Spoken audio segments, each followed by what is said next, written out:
We live in a culture obsessed with starting over, but terrible at following through. Every year, we promise ourselves change, discipline, health, success, and peace. And every year, most of those promises quietly die. Not because we are incapable, but because we are never taught how real change actually works.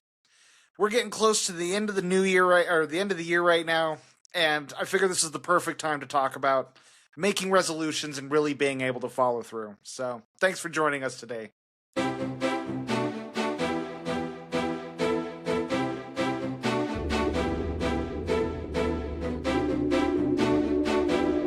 Hello and welcome to the new Ashla Podcast. My name is Michael Perry and I'm joined today by Justin Gates. We're talking about New Year's resolutions and how to actually follow through on the goals you set. Now, this is going to be a hard one because it's about making goals more manageable. When you say, Justin, I think that's really where a lot of the trouble first begins, as we start getting really elaborate. I think we're talking about making them real. Yeah. and understanding that everything we do meets us where we're at, whether we like it or not. And if we don't tend to certain things, then it's going to meet us in a bad spot. And I think that's why these things fail us, right?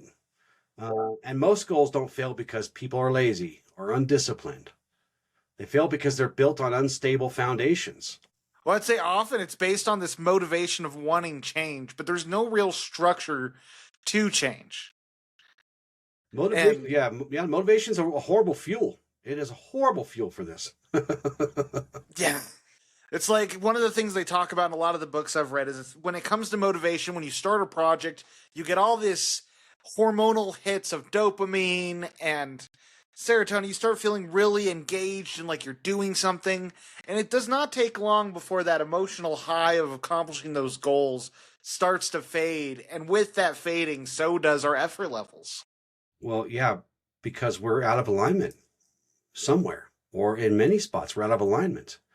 We're allowing ourselves to be driven by this. Again, we're treating motivation like a fuel, and it makes us happy and giddy, and we think that's what's driving us, but really that fuel burns out. But really motivation is emotional, and emotionals are not consistent, are they? We talk about this all the time. We have our peaks and valleys. Even the best of us, those of us who know how to regulate and know how to, who have high emotional IQ, we still have inconsistencies in our emotions because we're human beings. And like you said, when that fuel burns out or that motivation dips or dives or dodges, it really brings down the whole structure of our goal. Because again, we're building them on something that's not stable or consistent, even for the best of us. Yeah, it's like when I look at setting goals, when you actually want to cultivate a goal for like a workout routine is a great example of this, something that's perpetual. It's not, I'm going to clean this room, which is finished after you complete it. Mm-hmm. It's you push the ball down, it starts going downhill, you have that momentum from the hormones, but then you got to push it uphill. And momentum is pushing things uphill because it takes you cultivating the habit before it starts going over the tip and starts going downhill and pushes itself. Yeah. I think it's what takes 30 to 90 days to develop a habit. And that's if you could stick with it, man. That's the hard part. That's the hard part because we have to build it on something that's real. And what's real, whether we want to admit it or not, or whether we're trying to hide from it or ignore it, is where we're at. Our lowest level of healing is where these things meet us, where all of these things meet us. And that's why in this podcast, we talk a lot about let's pause and face these things so that we're not suffering from them later, right? But aren't a lot of goals driven by pressure? What do you say? Oh yeah, pressure, shame. It's this needing to create change in our lives and not for the desire of wanting that change. It's feeling like, oh, I'm overweight and you're shaming yourself for the way you look. Or I'm going to quit drinking because I know it's a problem and it's impacting people around me. Yeah. Those are motivators, but that's not what's going to help you actually overcome what you need to create a sustained and actionable plan. Yeah. Yeah, those things are formed in those moments of self-judgment.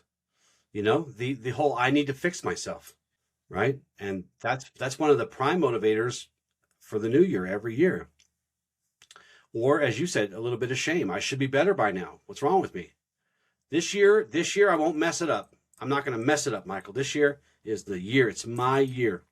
Yeah. But when those things are running the engine of your life, that goal is already compromised before you even get moving. Before you're out of the gate, you've already sabotaged it. Well, and it's like, how often is it shame that propels us to want to make change? But in the end, shame is exactly what brings us right back to where we were.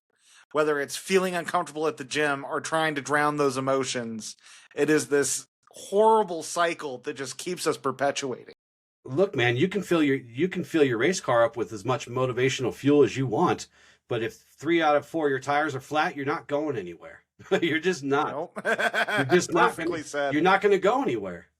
But another big reason is because we build these goals around these ideal conditions.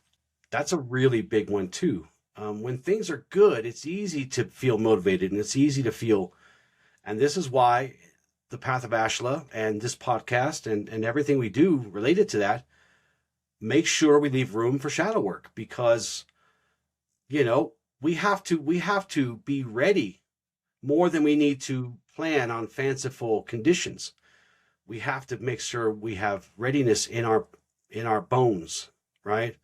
Because Well, I was just going to say, because you'll plan for a version of your life where you're always rested perfectly and you're always uninterrupted and you're always confident and you're always emotionally regulated. But these things are not guarantees. These things are not something that even the best of us, have trouble keeping consistently. Because why?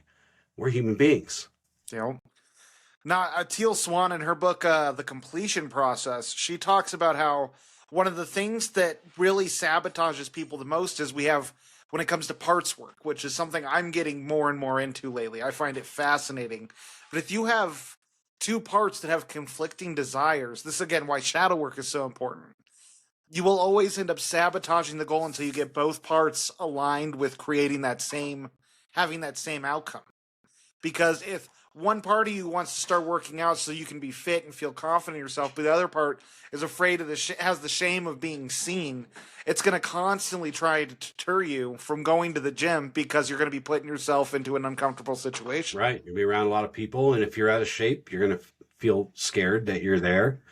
And really, yeah, that's a big problem, this identity conflict that you're talking about, because it does go unaddressed for most of us.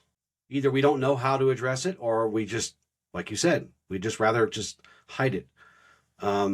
Because like you said, a part of you may want growth, but another part just wants safety and familiarity.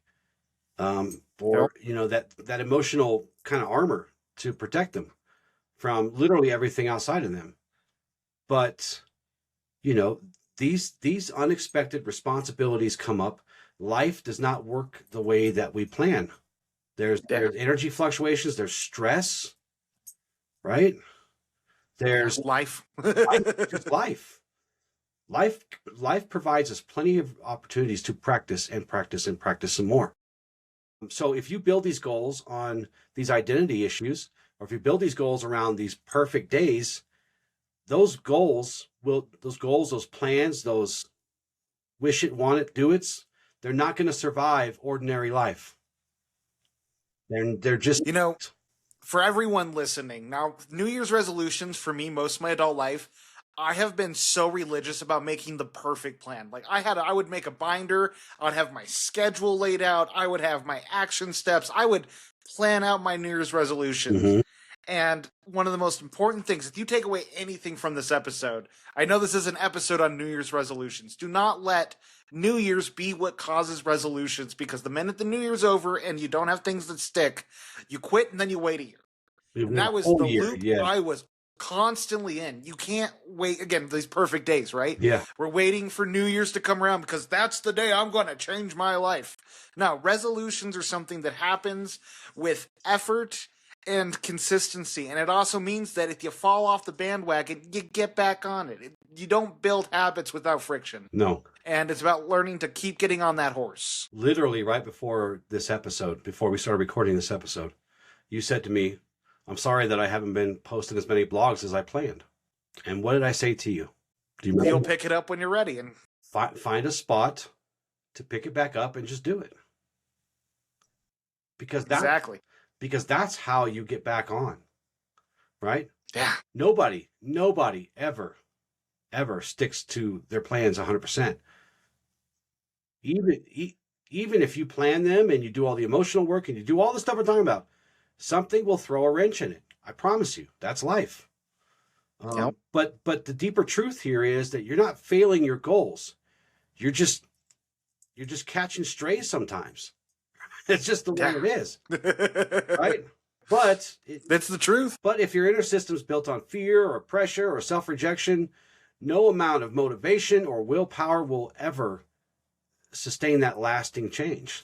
Because goals that survive real life must be built on honesty and structure, realistic structure, not this fanciful stuff, and compassion for yourself, grace and compassion that, yeah, guess what? You're going to fall off that horse and you just got to get back up there and not look for the perfect opportunities like the next new year, because that's a horrible time. And don't judge yourself for falling off the horse. And besides, the new year is a horrible time. And by the way, this is a new year. The old New Year's used to be in spring back in the day, right?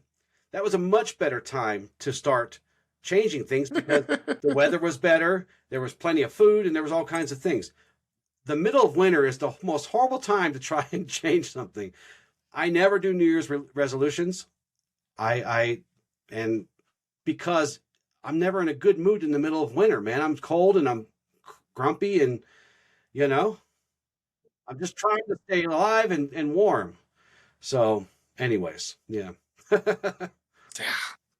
So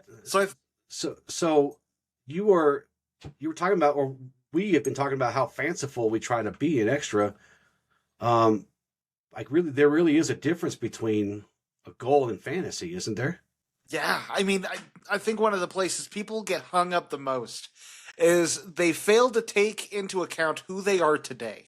There's this concept in psychology that there's the ideal self and then there's the true self. Mm-hmm. And we have the more elaborate the ideal self is, the more self-esteem and self-respect is lowered. And when we set goals, often it's like, I'm going to be that successful business owner this year. That's what I'm going to do. And then they get hit with all the rejection. They had to realize they don't have all the skills that they thought would just come naturally. We got to meet reality where it's at. If we ignore our current skill sets and habits, we're going to be met with resistance every time. And that resistance can overpower us easy, especially if we don't take into account the reality of what it's going to take.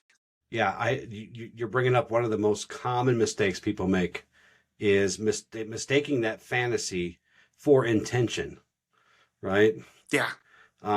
Because fantasies feel fun, man, inspiring and clean and powerful, whereas goals feel kind of grounded and sometimes boring and often inconvenient. Especially the ones we make around health and dieting and working out and stuff. That's probably the biggest one I see people make. You ever been to the gym for more than 3 months in a row? It sucks, man. It hurts. You smell funny and, you don't ever see any real progress because you're looking at yourself every day. Someone else will come up to you. This is why it's like, someone else come up to you and say, man, you must be working out. Feels good. But we never see it because it's hard for us to kind of gauge that because we're always constantly with ourselves. So yeah.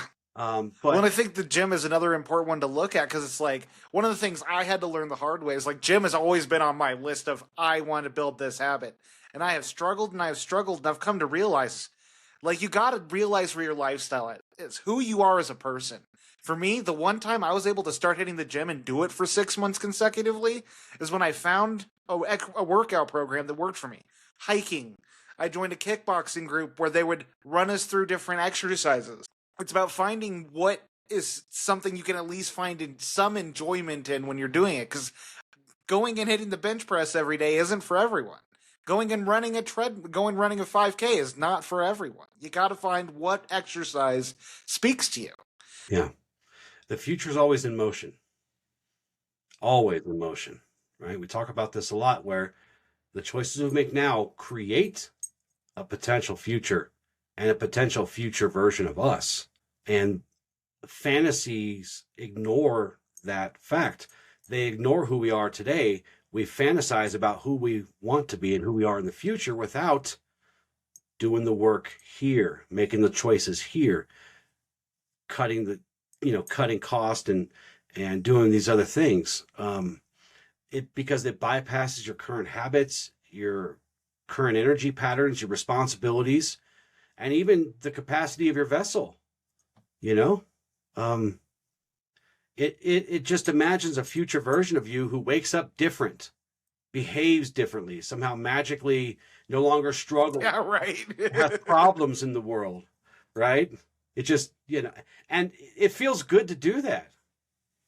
I have fallen victim to that many times back in the wish it, want it, do it days, But again, all that does is create that fuel, that motivation that just can't sustain.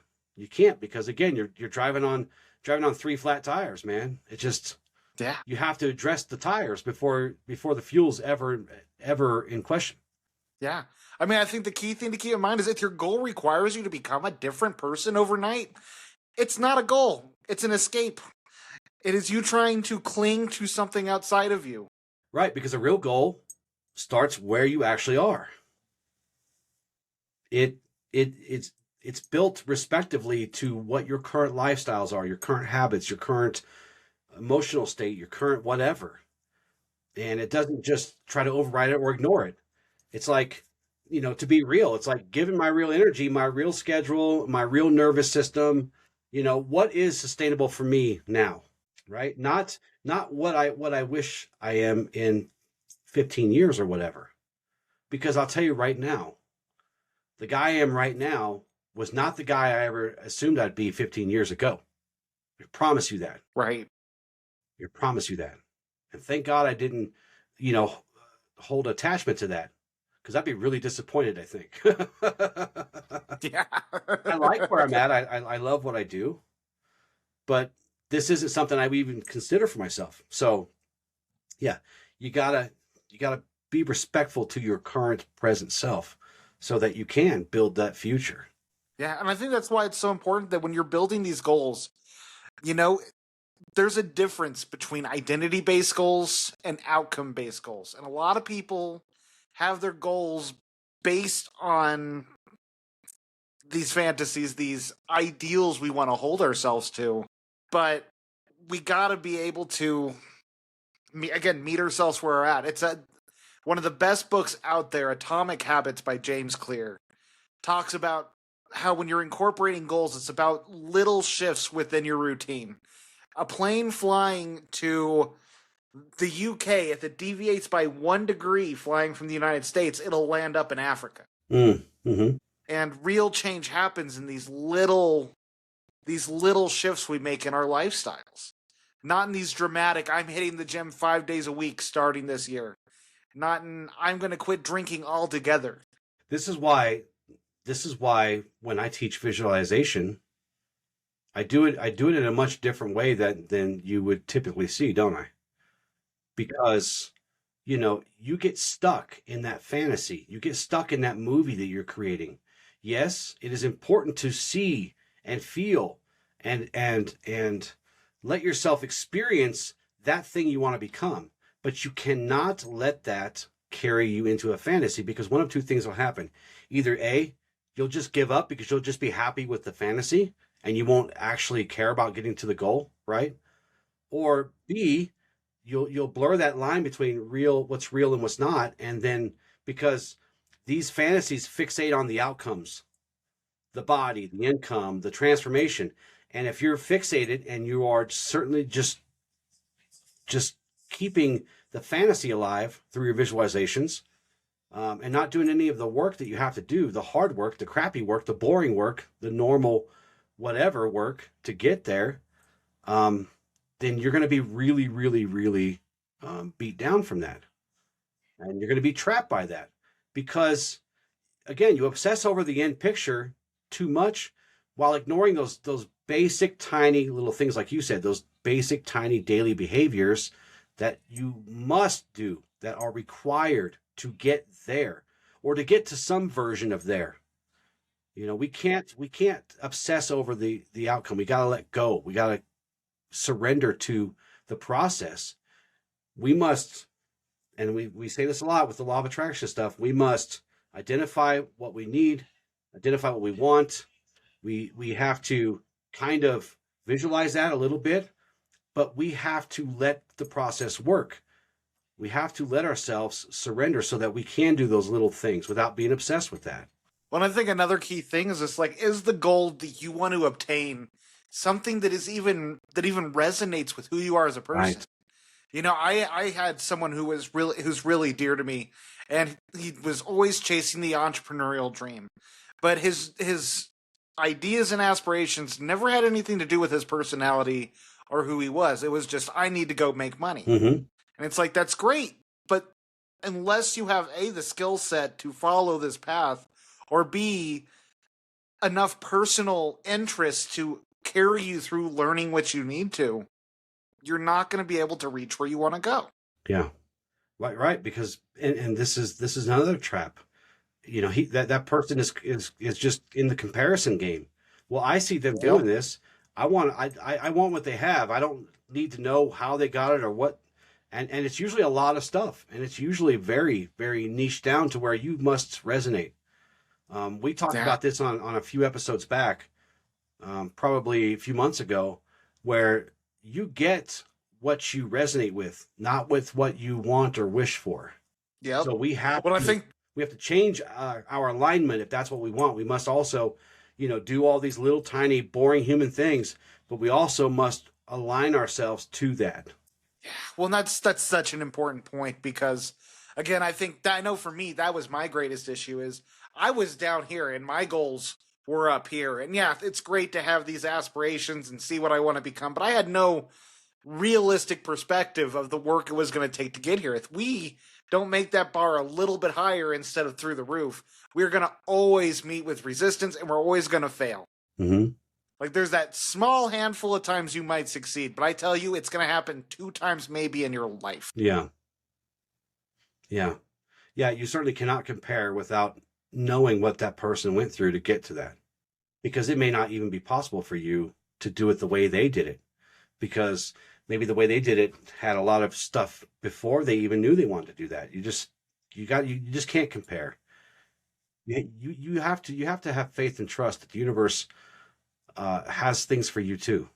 You can't just compare what the universe is giving someone else, what God is giving someone else, because we all have different needs. We all have different purposes. We all have different things that we are really good at.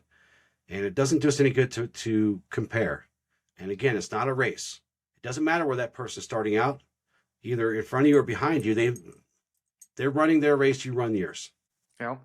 Well, and it's just like how much luck was in their circumstances that led to that? What was their network like and the opportunities that presented itself there? And mind you, I'm a firm believer that luck isn't just something where you stumble across $1 million. Luck is where preparation meets opportunity. Mm-hmm. And awareness. Yeah. Yeah. Well, it's like, what's your favorite saying? It's like you never rise to who you want to become. You always fall to the lowest level of your training. Yep. Or the lowest level. Because life will humble you at some point in time. You might get that high starting off, but the minute that wears off, you're going to fall to your lowest level of training. Right. Because your opponent may have better training. Their lower level training may be higher than yours. This also applies to healing. You fall to your lowest level of healing too. That's why we practice. And that's why we do these things. We try to make them habits in our lives so that level of healing or that level of training gets a little higher as we go, a little bit more. And then eventually it becomes effortless action. And even when it becomes effortless action, Michael, you still got to watch out. Yep. Life will humble you. Life will throw curveballs at you. It will stress you out. It will, it will. So when we were talking a bit about motivation, and motivation is a fairly unreliable source of drive to really help you carry habits, and not just into the New Year's, but into the future. What would you say instead is the most important thing to help you carry your goals into the next stage? Instead of motivation, I would sit down and look at what actual realistic results that I want, right? I would start building around that because, again, that honors the ethos of truth. It honors the ethos of connection. And it also honors the ethos of integrity. Because, again, if you're creating goals that does not align with who you really are on the inside, they're just not going to get very far, right? Yeah. They're just not. And, that kind of brings us to these identity-based goals versus the outcome-based goals, doesn't it? Yeah, most definitely. Well, I think another key thing here is just the discipline you have in your life. Discipline is so important, and many people don't take this as a measurement that they evaluate. Mm-hmm. But where does our discipline lie? Are we someone who have we trained our nervous systems to handle the threshold of stress that comes when we're under pressure or things aren't going our way? Because realistically, our nervous system is the direct gauge that tells us just how much discomfort we can handle. And it's discipline that helps us carry us through those moments. Well, and again, discipline's based on alignment. I'm a very disciplined individual. I could sit for hours and hours and hours. I can do a lot of things that would people would consider me to be highly disciplined, including dealing with stress. But if the things I'm doing, and the reasons for my stress, if I'm not aligned with that, in other words, if it's not something I actually want to do, then the stress will crush me, even though I'm really disciplined. So again, this goes back to alignment. You have to be aligned, and you have to learn to resonate with the things you really, really actually want. And spoiler alert, those are often not the same things. The things we want aren't usually the things we're resonating to, in both a good way or a bad way. So well, I think you brought it up perfectly. How much of what we're trying to do is in direct comparison to someone else or some ideal life we want to have. Again, the person I cared about who was always chasing the entrepreneur, being an entrepreneur. And it's like I saw his motive. His motive is I wanted that nice house. I wanted that nice car. I wanted to provide for my family, which is beautiful aspirations. But that's not something that's going to be able to carry you through the struggle that is becoming an entrepreneur. Especially when there's going to be a lot of times where you don't have that kind of money. Well, because they were taught to chase outcomes like all of us were. Yep. Right? Yep. Lose the weight because this guy looks better. I want to look like that guy. I want to lose the weight. This guy or this lady's rich. I want to make the money. These people are madly in love, and I see them, and I got to find the relationship. I got to finish the project. Now, these things sound very practical, and somebody would really argue that, well, yeah, this is the best way to go about it because it's like this peer pressure in kind of a good way, and no, no. And that's these high motivation, tons of external validation, which we do not give a crap about, and perfect our ideal conditions, but they're fragile. Because again, when life says nope, and it flicks you in your third eye, then everything comes falling all around you. But these identity-based goals work in the opposite direction. Because instead of asking, what do I want to achieve? You learn to ask, who must I become in order for this to be natural? Or for this to resonate and come to me? Yeah. Outcomes are temporary, Michael. Yeah. That was one of the greatest epiphanies I had on this journey. I realized I was constantly looking at the top of the mountain from the summit and being like, I can get there in 3 steps. Mm-hmm. Little did I realize the person I'd need to become that would have to learn how to trek through the cold and make a fire and hunt for food. And it doesn't mean I'm at the peak still, but I'm learning. Habits rarely grow out of desire. At least the ones that last. They rarely grow out from desire. They grow out of self-concept, out of doing this work where we face ourselves and we try to integrate all parts of ourselves into a whole being. Because if someone even believes just a little bit, and we talk about how our thoughts rotate and repeat and repeat and repeat and repeat, right? If someone has just an inkling of belief that they are inconsistent, or if they really actually are inconsistent, or they're undisciplined, or they're always behind, or, you know, they will unconsciously sabotage even the best plan. There is no perfect plan that can stand the pressure of that. Right. And it's not about laziness, or it's not about ignorance or being stupid, or not knowing how to do the perfect plan. It's because these present behaviors are in conflict with who they believe they are. Yeah. Well, it's like, how much self-trust is there? Right. Because I think a lot of people never take that into account either. When self-trust is one of the most important variables to having goals and making change in life. Mm-hmm. Yeah. Yeah. And this is, you know I use a lot of affirmations, and I talked about visualization earlier. This is why I don't allow my students to at least ever hear from me. I don't, that, things like affirmations are magic pills, because your identity doesn't change through affirmations or visualizations alone.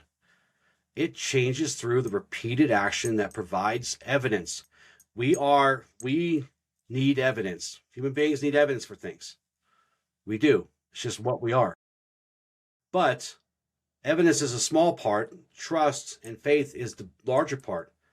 But if we create this evidence for ourselves, even tiny, even small, like kept promises, right? Or doing things for ourselves that we say we're going to do. Yeah. The whole jar of marbles things. The marble is small. The jar is faith and trust. We fill that up with little bits of evidence, right? Yeah. And this will start to rewrite that internal narrative, because every action says to us, it's evidence of, this is who I am now, and then this is who I am now, and then this is who I am now, and that jar gets fuller and fuller over time. Our whole self will start to accept that new identity as truth, because it is true. Absolutely. And besides, man, like these outcome-based goals, when you're chasing these things, you're comparing, it just wears you down, dude. You get exhausted because you're just trying to drag your old self around, and you're trying to run it around and try to be like this person or a future self. These identity-based things are more quiet. But they're stronger. They're more boring. There's less dopamine. Very little motivation required, because you're taking small little steps to unfold into someone who shows up, someone who practices, someone who follows through, especially imperfectly, because you're not meant to be perfect. You're meant to be present. Well, I've seen it so many times where think about sales positions. I had a friend who went into sales, and it's just this, and I was guilty of this too. 10 years ago, I got into sales, and it's like, I want to jump in there. I'm going to be able to make these cold calls. I'm going to be able to deal with the rejection. Yeah. I got this. Right. And then you realize as the weeks go on, it's like, wow, my pay is impacted by how good I am at this. Right. And it's just like, I guess it does take longer than a month to incorporate these skills. And it's been great because I have a friend who's works in construction, and he's been jumping into sales the last couple of years. And me and him have been on the healing journey together for years and just always resonate with each other. And it's been great watching him. He's been practicing sales now for 2 years. He's not amazing at it, but he's getting good at it. Right. And it took that consistency of 2 years of dealing with those rejections, constantly putting himself out there and learning the trade set. Yeah. But it's something that resonates deep within him. That's where he feels that resiliency. Dude, sales is a rough gig, man. Let me tell you something. I'm going to date myself here, because I don't think these people have been in business for 20 years probably. I don't know, maybe. But when I was 17, man, I took a job as a telemarketer for a picture company called Olin Mills. Remember Olin Mills? I do not. So it's an old ass, it was like a photo studio place, right? And they had these little photo studios set up in malls, back when malls were bigger and more popular. And I would go in there after school. I'd go in there, and I'd have this little closet that I'd sit in with a telephone, and I'd just get a list. And I thought, man, this would be easy money, dude. I learned quickly that I hate selling things and I never will, because I do not resonate with that, right? Yeah. It's not getting yelled at, it's not getting, called names and stuff. It was I just couldn't see myself giving a crap about selling anything. So I Right. never resonated with it. It was which I know you've kind of poked at me a little bit over the last couple of years. It's like, you don't have to be a salesman, Justin, but you need to start learning how to market yourself a little better. And, but I think those are two different things, at least for me, Well, and I think one of the key factors, and this ties into this authenticity, and it's that, are you selling something that you're passionate about, or are Right. you just selling something to sell something? Right. Because I realized that was the big thing for me. Was I've had 2 different positions where I've jumped into sales, and one of them I was passionate about, and the other one I wasn't. Mm-hmm. And I lasted far longer in the position of trying to sell something that I'm like, you know what, I believe in this product, compared to, man, I really feel like I'm just trying to take people's money. Right. Yeah. Yeah. But yeah, you really have to resonate, because we always talk about, and we're going to talk about motivation and discipline in the nervous system, but you really have to decide, does this resonate with me? Can this meet me? Or, when this meets me where I am I ready for this? Even if I do want it, even if I do resonate with it, what kind of work do I have to do? So you really have to, again, you have to really identify with the goal in a way that, am I truly ready? Who must I become in order for this to be easy or natural and lasting? So, No, exactly. I think one of the most important things when we're building a habit, when we're trying to do something new, is the discipline of repetition. mm-hmm. Being able to constantly work that muscle that we're not used to working, or not using the muscle we're used to working, depending on what the habit or change is. Right. And when we're doing this, I think setting realistic expectations on ourselves when it comes to the frequency. I know Allison and I, we've made a goal the last month, we're going to exercise more. And it's not going to be, we're going to hit the gym 5 days a week. It's like, let's just start getting simple movement in. Let's go for, on the days we're not podcasting, or we don't have plans going on, let's go for a walk. And so every day that we don't have anything going on, we go for a walk. So 3-4 times a week. Right. And like, my goal is to get to the gym, because I do want to start doing that type of exercise, but it's probably going to be transition from walking to then going and using the treadmill twice a week. Yeah. I mean, one of the things James Clear brings up in his book is like, often just make the goal, go to the gym. Mm-hmm. Drive up to it, sit in the parking lot, leave. Next day, drive up, walk inside for a minute, leave. Like, just get yourself used to build that muscle that's never been exercised or that's atrophied. Yeah. Slowly. You're talking about discipline, right? Yeah. Motivation is very seductive, but it's super unreliable. Emotions feel great sometimes. They feel bad sometimes too, but those are also unreliable. Peaks and valleys for all these things, because the moment, everything starts feeling exciting and hopeful, and then the moment something comes that is inconvenient or heavy or whatever, it's goodbye to those goals. But what you're talking about is discipline. And, discipline isn't just formed in karate studios or the military, right? It's building these tiny little things that build into habits. That's discipline. Because you guys walk for 3 or 4 times a week long enough, nothing out of the ordinary is going to really stress that, right? Because, okay, fine, we don't get to walk at 1 o'clock. We'll just walk at 3, whatever. Yep. Right? Yeah, because again, life happens, right? It does. And discipline is built through repetition on something. Discipline is not about force or being rigid. It's about repetition, consistency, building habits. Like you said, if these things happen when things become so familiar and normal that they no longer require any kind of emotional negotiation or requiring any kind of motivation. Discipline is what stays if you stick with something. Discipline is that thing that replaces motivation. So, we talk about the nervous system a lot. What role does that play in this? I think on the surface, most people would be like, hey, you guys talk about the nervous system a lot. Well, it literally wires your entire body. So it's important. But Yeah. in setting Well, goals, your nervous system, I mean, it setting goals, determines bro, everything about you. well, in setting goals, Michael, no one's ever said that before. What do you mean nervous system? Why is it important? Because I'm sure most people would be like, what?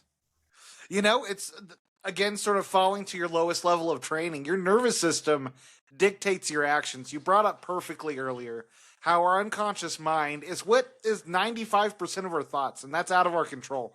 We may think that 5% where we're like, I'm going to do this, I'm going to become that, what we are consciously thinking of is what we're going to do. But it's that 95% of unconscious thoughts, which are tied directly to the nervous system, that will dictate how difficult things are for you. Mm-hmm. And your nervous system, when you're making change in your life, which is any goal you set, will probably bring some discomfort to you. Yeah. Your nervous system's going to flare up. So are those self-defeating thoughts or the self-sabotaging thoughts, depending on what direction it decides to go. Mm-hmm. And depending on how resilient we get with our nervous system, depending on how much we've learned resilience with our nervous system, is how well we're going to be able to handle that discomfort that comes with change. So the nervous system mastery is the most important part of creating change in life and how much change you can create at a time. Well, because it literally decides how much stress or uncertainty and effort you can tolerate without shutting down. It's in charge of that until you regulate it, until you take control, right? And like many things we talk about, if your system associates change with danger, which in a lot of us it does, or if it associates it with failure or rejection or loss of control, it will resist the most positive affirmation, the most beautiful visualization. It will sabotage. It will stop you because it will make it hurt. It will make it hurt. And this is where that sabotage kind of enters. You'll start missing days, or you'll start procrastinating a lot, or you'll forget. Or you'll always be super tired for no reason all the time.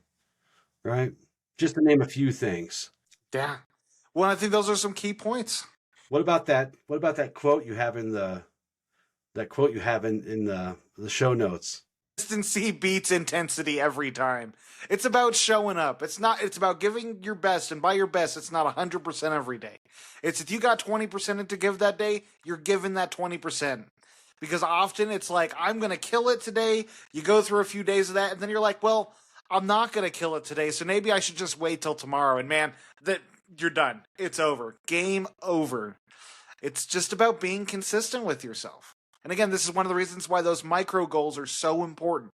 Setting those small, realistic 1% pivots in your life instead of thinking you need to do a full 180. Yeah. Discipline isn't built by pushing harder, being more resistant. It's built by creating consistency, like you said. Tiny little small actions repeated as close to center as we can, right? As calmly as we can. We do teach ourselves, our nervous system, our emotional states, everything. We teach it that growth does not equal a threat. And this takes time. But when discipline is aligned with these, progress stops feeling like a self-betrayal. And it starts to be actually sustainable, which brings us to our next section, which you already kind of said, start small enough to win daily. Set yourself up for failure, or set yourself up for success that way, right? Because the goals that survive real life are not impressive on paper. They're really boring. They're really crappy looking, but they are livable. That's the point. They're livable. The goal is to climb a mountain. It's going to take going and hitting the treadmill a couple months at least to get your body physically capable of just handling the terrain, let alone any other skills you got to learn. But that treadmill does not sound exciting on paper. No, it doesn't sound exciting just thinking about it. I hate the treadmill. But these things are livable. They are built to work on your stressful days, on your tired days, on these imperfect seasons, on the things that we really would like not to do, like ride the treadmill. And again, this goes back to setting those goals only that work only on perfect conditions. But you got to start small enough to win daily, and you got to, don't over celebrate, but kind of, pay attention to your wins, right? But Yeah, you have to celebrate your wins. Even. Yes, that was one of the hardest ones for me, is realizing, hey, I need to make sure that I don't just keep moving the goalpost, that I see what I'm doing and I am proud of myself, because it's when I move the goalpost, all of a sudden I have no recognition for myself and I constantly feel defeated. Yes. That, again, it goes back to the jar of marbles, man. There's every day is a win, especially if you were thrown off course, but you figured out a way to still do the thing even under imperfect conditions. That's even better. That's even a bigger win. Yeah, you got to build trust with yourself. And another thing you got to do is, we talked about this much earlier in the show, but we'll say it again. You have to attach your goals to routines, not your mood swings. Yeah. Another important thing that James Clear brings up in his book is habit stacking. Mm-hmm. I know for me, the reason I was able to do that 6-month routine going to the kickboxing is because the classes started as soon as I got off of work. There was no going home and having that chance to be stuck there. I had my gym bag in the car, and I would change at work, and then I would leave, go straight to the gym. Mm-hmm. Figure out where you're going to have the least resistance or the least things to pull you away from your goals. Yes, and this is a really powerful one, because we tie these things to stuff we already do. Yep. Like waking up or brushing our teeth or making coffee, or we talked about this in the ritual show. Rituals are just routines, right? Shutting down for the night. You stack these things, as you said, you stack these things on top of stuff we've always been doing forever. And that helps it helps it not be so optional. It doesn't give us a way out. Like you said, man, I got 5 minutes to get changed, and I got to make it to this class because I got to drive up to this class. This helps it become part of the rhythm of your day and of your life, your daily life, your daily, boring, ordinary life.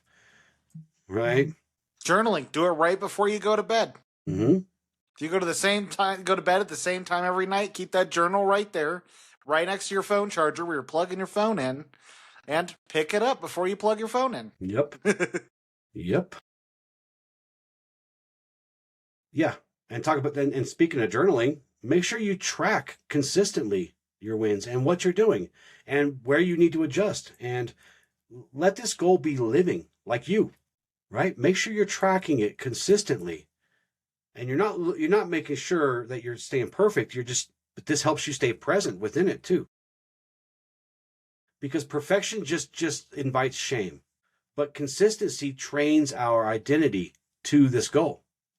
And when you focus on showing up again and again, even imperfectly, you will reinforce that trust and that belief and that faith that you are someone who can follow through. And that's why it's important to celebrate these little wins too. Dude, I did it yesterday. Dude, I did it the day before. Dude, I did it the day before that. Man, I'm killing it, right?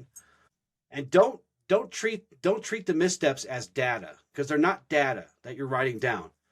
And, they're not verdicts. They just help you, again, stay present, even imperfectly. I think another really important thing to keep in mind also, do not set tons of goals. Keep it manageable. No more than 3, and even that's pushing it, especially if you're someone who's struggles with getting out of your comfort zone or making change in life. Start with 1 or maybe 2. Yeah. Yeah. Yeah, that's true. Yeah, that whole chasing burst of effort and not building a lasting system, and something that really we don't like to do because it feels icky, is that we don't build in the possibility of failure. Now, I know that sounds like kind of,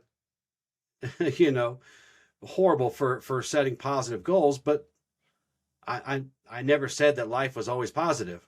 I've never said it, and I never will. Failure is a teacher just as much as winning is. So, you don't have to design, build in, I'm going to fail exactly like this. You don't want to premeditate that, but pretending like it won't ever happen, that's just wishful thinking. That's more wish it, want it, do it, right? It's not actually going to happen. Real life will interrupt you. Real life will trip you. real life will slap you upside your head. You will get sick. You will get busy. You will lose focus. But a sustainable goal already includes at least the room for returning to it after being disrupted, right? Because really, the question you're asking this question, what do I do when I miss, is a much more important question than what do I do when I succeed? Yeah. Because, I mean, look at, oh gosh, Edison and how many times he attempted to create his masterpiece. I mean, he failed, what was it, hundreds of times before he finally created the light bulb? Yeah, most of them do. Yes. Well, thank you. You're going to get us into a fight in the comments, because a lot of people will say that somebody else invented that and he just stole it. But I digress. We weren't going to go there. To the point, yes. To the point. Yes. Failure is a part of it, because failure is a teacher. And if we're not being taught, then we're not growing. And the point of goals is to grow. It should be anyway. You know, you can make goals about getting money, but you have to grow into a person who's good with money, or a person who, right? You have to grow as a person as your goals are being met. So, and you're right, consistency beats intensity every single time. One feels powerful in the fleeting moments, but consistency will change who you are. And when who you are changes, your goals will stop feeling like battles, and they'll start feeling like expressions of your authenticity of your life even. So when it comes to old failures, you know, because I think this is where a lot of people get hung up, is old failures live in the nervous system. It really can just drag us down or demotivate us or get in the way when we're trying to make actual change. How can we start letting go of these so we can start working on starting clean and starting fresh? Well, first of all, like I always say, when you call on me first, you can't deny them. You can't run from them. You got to call them out. And by calling them out, you're starting to refuse to let them dictate what you believe is possible now. We don't care about what happened then, in the sense that the things that happened have control over us. Those things did happen. We don't forget that, but they have no bearing on the power we have in the moment. And again, we're not going to get lost in what could be, right? We have to become present, and we have to call things out, even if they hurt, especially when they're uncomfortable. That's the first thing we do. But these quiet, these history carries weight on us, and it can carry weight in a bad way if we don't deal with it. Because if you're not approaching these things with a clean slate, and you bring every past failure or broken promise or whatever, and you didn't treat those things like teachers, it's going to be really difficult to start anything new. Amen. You know, I think another place people get stuck is they hold their past selves to who they are today. Mm-hmm. We forget how much we grow, especially in the heat of the moment where we're flared up or triggered. We forget we are not the same person we were 10 years ago when that happened. Yeah. You talk about a lot on the podcast, your journey from many years ago till now. And, you are killing it right now, but you're not the same person, and you realize that, you understand that. And, you can't show up as you were then. Again, it's impossible. That person is dead. If you grew, then you must meet yourself where you're at. You have to. And even if you're carrying around some weight of the past still, well, you got to come clean with that too. If you want to start new, you have to learn to integrate these shadows. You must. You got to understand the parts that are trying to stop you from becoming your best part. They have your best interests in mind, but their mechanisms are out of date and really helping you create the life you truly want. Yeah. And as you said earlier, again, you don't need some perfect year or perfect month or some kind of symbolic reset to begin again. Because if you don't do the work, it's not going to matter anyway. Because I don't know if you alluded to this or not, but I'm just going to say it. When you sit around and wait for a perfect starting point, there's just a different kind of avoidance. You're just putting it off and putting it off and putting it off. Things. God, These things start with these internal choices, these decisions, putting your foot down, facing things. Well, that takes me to the thought of like the trap of tomorrow. Yes. Man, I tell you what, I have fallen into that so many times. Tomorrow does not exist. You should never base anything you want to build or do in your life on, I will do that tomorrow. Yeah. Because tomorrow will never come. Yeah. Yeah. And you know what, I talk a lot about, letting go of the past. And, again, you're not erasing the past. That stuff happened to lead to who you are today, for better or for worse, right? You start clean by just not dragging that stuff around, right? That's just right. And your goals really should support your life, not punishment. If, again, we talked about this, I think, at the beginning of the show, but if something is rooted in shame or comparison or self-criticism or some need to prove you're worthy, it's not gonna sustain. It's about alignment. Remember, alignment, resonance, not any of those other things.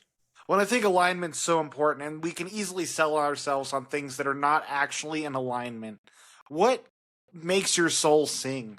Mm-hmm. What is the change that you want to make so badly? And what do you need to do to get to the point where you can make that change? Right. Yeah, absolutely, dude. Oh, dang it. I was going to steal Heather's water, but she drank it all. Darn it. Foiled again. Foiled again. Do you have any closing thoughts before we jump into our affirmations and exercises? Yeah, so remember, goals are not measurements of things like your value or your worth. They are simply tools. And for us, the way we would prefer, the way we do it and the way we're trying to get you to see is that they're tools for alignment. They can't be built on pressure or shame or fantasy because real life will crush them. But if we build them on honesty and structure and self-respect and trust, it becomes something that we can carry with you, especially on those really hard days. And you don't need more motivation. This is not meant to be a motivational speech, okay? Because you don't need more motivation. You need something that respects who you are and also respects the humanity within you, because that comes with being imperfect. So you don't need to become someone else. You just need to learn to work with who you are in the moment already. And you can't punish yourself into progress. You just can't. It doesn't work that way. Growth that is built on trust and compassion for ourselves and truth, that's steady. That's grounded, right? And that's going to be way more lasting. So my call to action today will be choose one goal and shrink the goal to meet you where you're at. Shrink it down to where it fits into your real actual life. All the good and bad, right? And try to anchor it and stack it, as Michael said, have it stack it on something you already do. It could be something mundane and boring. Those are the best things to stack on, by the way. Take my exercise for this episode. Oh, did I? No, you're good. This is great. It's reiterating what we said earlier, and it's the point. Right. Okay. Keep going though. I'm like, I don't remember seeing that. But and then look, decide what success looks on your worst day. That's another tip I'll give you. Not your best day, but your worst day. We all have bad days, and we can all look back and go, man, that was a really bad day. So if the goal could still sustain that day, then it'll last, because good days will be easy. So, and I want you to make this commitment to yourself. Just say, I will show up in a way I can sustain on my worst days. And don't forget to look for proof, and don't forget to create the evidence, and look for and let consistency be that proof. And let structure be your support. And again, let self-trust be the real victory, because that will be a big, big takeaway from this. And like Michael said earlier, you don't need to overhaul your entire life. You just need to find things that you truly resonate with and truly align with, and just start taking those steps. And then do it the next day. And eventually you'll be good. Be good to go. Beautiful. I'm looking at your exercise. I did kind of steal a little bit out of it. Hey, it's a great one though, and we brought it up earlier, and I think people should definitely do it. So as an extra, since he took my exercise, I'm going to attach, because James Clear has made it public material, his habit stacking guides and workbooks that you can access. So just click on the link, print off the page, and it can help you really dissect your goals and set really realistic goals. So I'm going to include that in the show notes. So check that out below. That'd be good. For our affirmations today, I build momentum through consistency, not pressure. I trust myself to grow through small steps. I follow through even when motivation fades. My goals support my nervous system, not fight it. I become who I choose through daily action. And for our journaling prompts, am I setting this goal from self-respect or self-criticism? Dive deep into it, write it out. See where this goal truly originates. Is it aligned with who you are, or is it aligned with who you want people to see? What would consistency look like on my worst day, not my best, which is a really good one. Just do it twice. Just do it twice. And then who do I need to become for this goal to feel natural instead of forced? Thank you so much for joining us today. Please check out our different feeds, our shorts over on YouTube, TikTok, Instagram. You already know where to find the podcast. Also, check out newashla.com. A lot of exciting things coming down the hoops for that here soon, so stay tuned. And with love and gratitude, ad lucem. Ad lucem.